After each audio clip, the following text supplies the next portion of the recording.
Okay, maybe they nerfed it. You guys jumped up there. Oh, look at the smoke. Holy sh! YouTube. Oh! That's actually really cool. What the f? Oh, it comes up for Right side. Oh. Taught that. Wait, what? Like the Undertaker.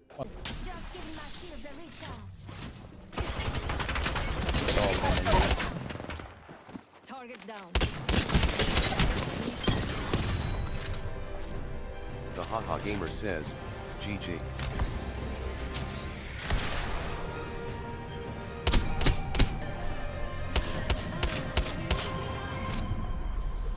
You are the Apex champions.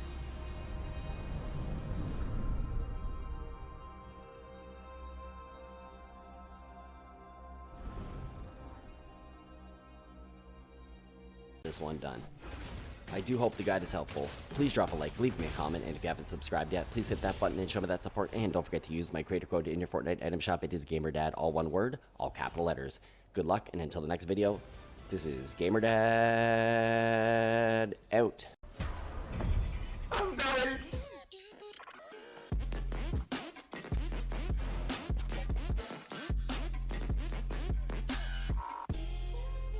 I hope we meet again in the rest.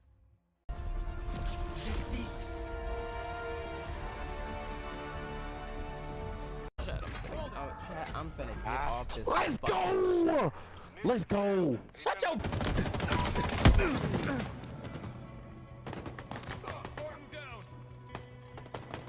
Enemy tactical flag.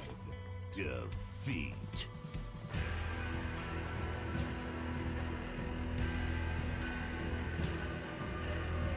You failed!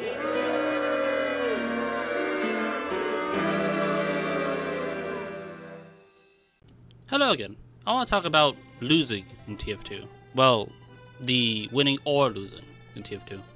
As you saw from the clips before of some other modern FPS shooters, they either, you know, stop the match right there when you lose, or they have you a few seconds of reprieve to, like, I don't know, do a little taunt in the animation. And sometimes, most of them, they do have a little summary. A little point summary, like, oh, this person had this many kills or something like that on the scoreboard.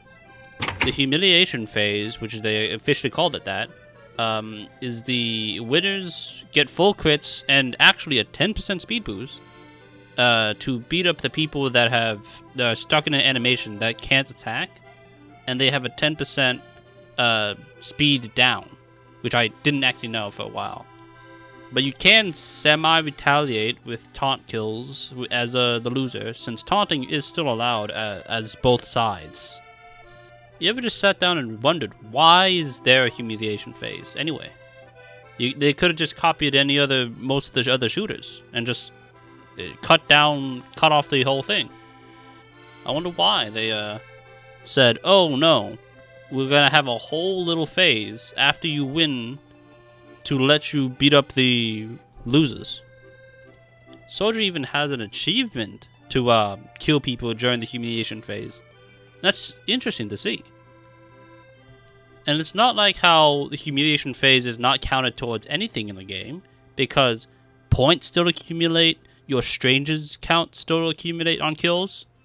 You know, like, you can get revenge on a person that was dominating you beforehand. You can get revenge on them during that time, and it won't count over for the next round.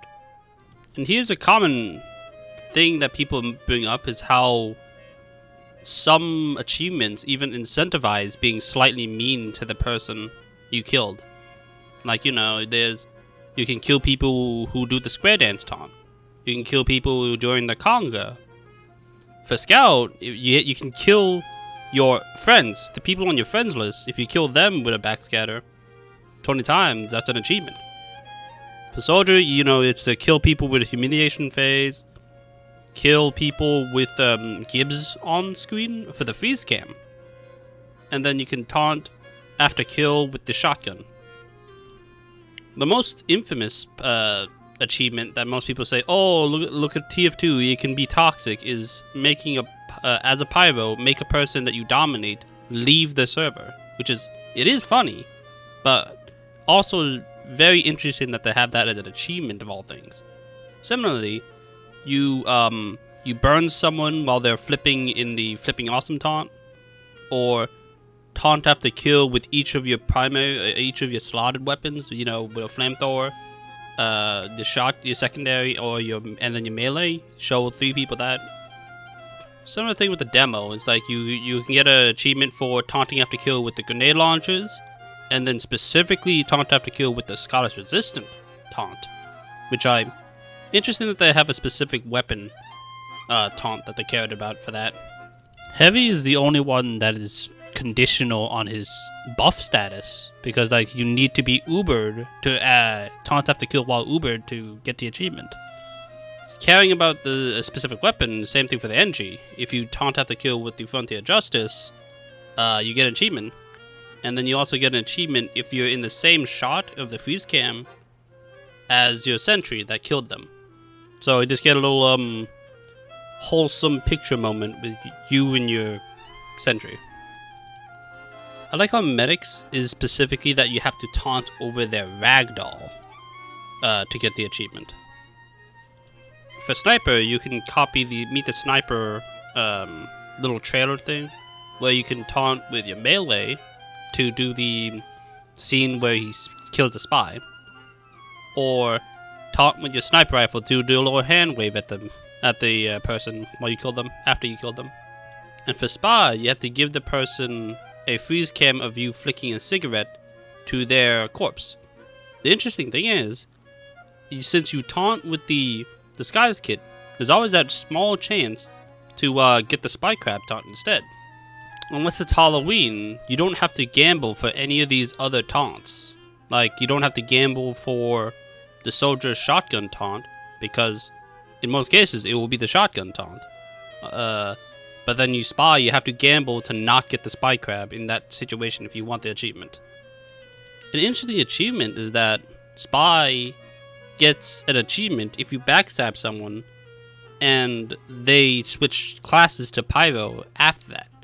So you can't just backstab a pyro and make them switch to pyro. You have to stab someone else and have them switch to pyro because of that. Here's some short clips from the developer commentary about freeze cams and taunting, which I find interesting. In multiplayer games, the content players consume is largely generated by other players. To enhance this, we added features designed to promote relationships between players. For example, the freeze cam shot of a player's killer helps the player remember specific troublesome opponents. The Nemesis feature adds an additional reminder that certain enemies are more significant than others. It creates a small negative reinforcement loop by giving players an opportunity to score extra points with a revenge kill. So late in the project, while other parts of the game were being finished up, we found ourselves with some time left over for extra animation.